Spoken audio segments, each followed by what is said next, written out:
উঠান থেকে ভেসে আসা গরু ছাগলের আওয়াজ শুনে আজকে ঘুমটা আমার ভাঙলো। আর আজকের দিনটা আমার প্রচুর ব্যস্ততার মধ্যে দিয়ে গিয়েছে, সেটাই শেয়ার করবো তোমাদের সাথে। হাই, আসসালামু আলাইকুম এভরিওয়ান, আমি রেশমি। কেমন আছো সবাই? আশা করছি অনেক ভালো আছো। আলহামদুলিল্লাহ, আমিও অনেক ভালো আছি তোমাদের দোয়াতে। নতুন আরও একটা ভিডিওতে তোমাদের সবাইকে ওয়েলকাম। আই হোপ ভিডিওটা তোমাদের ভালো লাগবে। আজকে সকালে গরু ছাগলের আওয়াজ শুনে ঘুম ভাঙলো। এই কথাটা কেন বললাম বলো তো?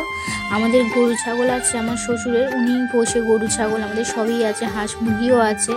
তো আমাদের গরুর গোলে ওখানে কাজ হচ্ছে, নিচে মেজে করা হচ্ছে, ওই জন্য গরু ছাগল সব আজকে আমাদের এখানে বাড়িতে উঠানে এনে রেখেছে। আর জানো তো, আজকে তোমাদের দাদাও কাজে যায়নি, ওই জন্য সকালে উঠে আমাকে রান্না করতে হয়নি। আসলে আমাদের গরুর ওখানে কাজ হচ্ছে গইলেতে, ওখানেই মিস্ত্রিদের সাথে কাজ করছে, তাই যায়নি। কালকে থেকেই গরুর গইলেতে কাজ হচ্ছে, আর তোমাদের দাদা কাল থেকেই ওখানে কাজ করছে। আসলে আমার ব্যস্ততার কারণে আমি আর কালকে ভিডিও ক্লিপ নিতে পারিনি। এদিন বৃষ্টি হওয়ার কারণে কিছু কাপড় ভিজেছিল, শোকায়নি, তাই সকালে আগে কাজ কাম সেরে ওগুলো ছাদে মেলতে চলে গেলাম। আজকেও ওয়েদারটা তেমন ভালো নেই। আর এই দেখো, আজকে আমাদের ছাদের গাছগুলো সব সবুজ সবুজ হয়ে গিয়েছে। আসলে কদিন গরম পড়ার কারণে সব গাছ মরে গিয়েছিল, আর বৃষ্টি হওয়াতে সব গাছ একেবারে সবুজ হয়ে গিয়েছে।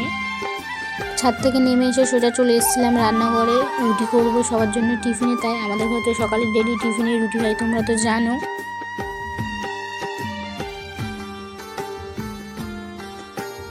সকালের সমস্ত মোটামুটি বাসি কাজকাম সারা হয়ে গিয়েছে। এখন এই বাসনগুলো মাজলেই আমার সব বাসি কাজ কমপ্লিট হয়ে যাবে।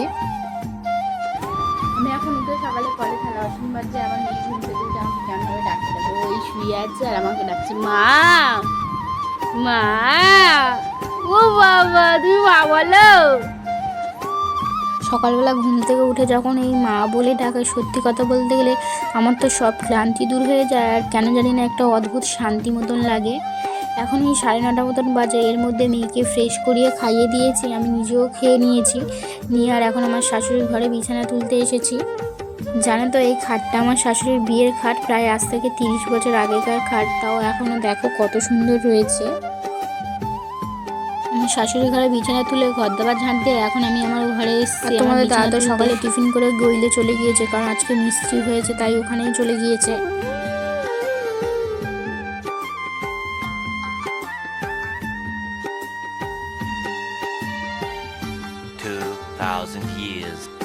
এখন ওই 11টা মতন বাজে। আমি এদিকে ভাত বসিয়ে আর রান্নার জোগাড় করতে বসেছি। আজকে রান্না করব উচ্ছে আলু ভাজা, আর শোল মাছ দিয়ে আলু দিয়ে আর পটল দিয়ে করব।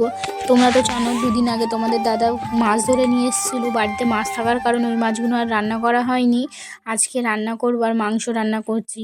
আর এদিকে দেখো, এই ঘরটা হচ্ছে আমাদের রুমের পাশের ঘর। ওখানে হচ্ছে আমাদের যখন এই ঘরটা হয়েছিল, কিছু মাল বেশি হয়েছিল, ওখানেই রাখা হয়েছে। আর গইলেতে কাজ হচ্ছে, মাল লাগছে, এখান থেকে সব নিয়ে যাচ্ছে বলে ঘর দেওয়ার অবস্থাও সব খারাপ, পুরো বালি বালি হয়ে গিয়েছে সব কিছু। মাংসের তরকারিটা প্রায় কমপ্লিট হয়ে এসছে, আর দেখে 1-2 ফোঁটা বৃষ্টি পড়ছে, তাই আর চুলোতে না রান্না করে এদিকে গ্যাসে রান্না করতে চলে এলাম। ভাজাটা আর মাছের তরকারিটা আজকে গ্যাসেই করে নিয়েছি। তো আমার ভিডিওটা এই পর্যন্ত ভালো লাগলে অবশ্যই একটা লাইক করে শেয়ার করে দেবেন। Tata, bye bye.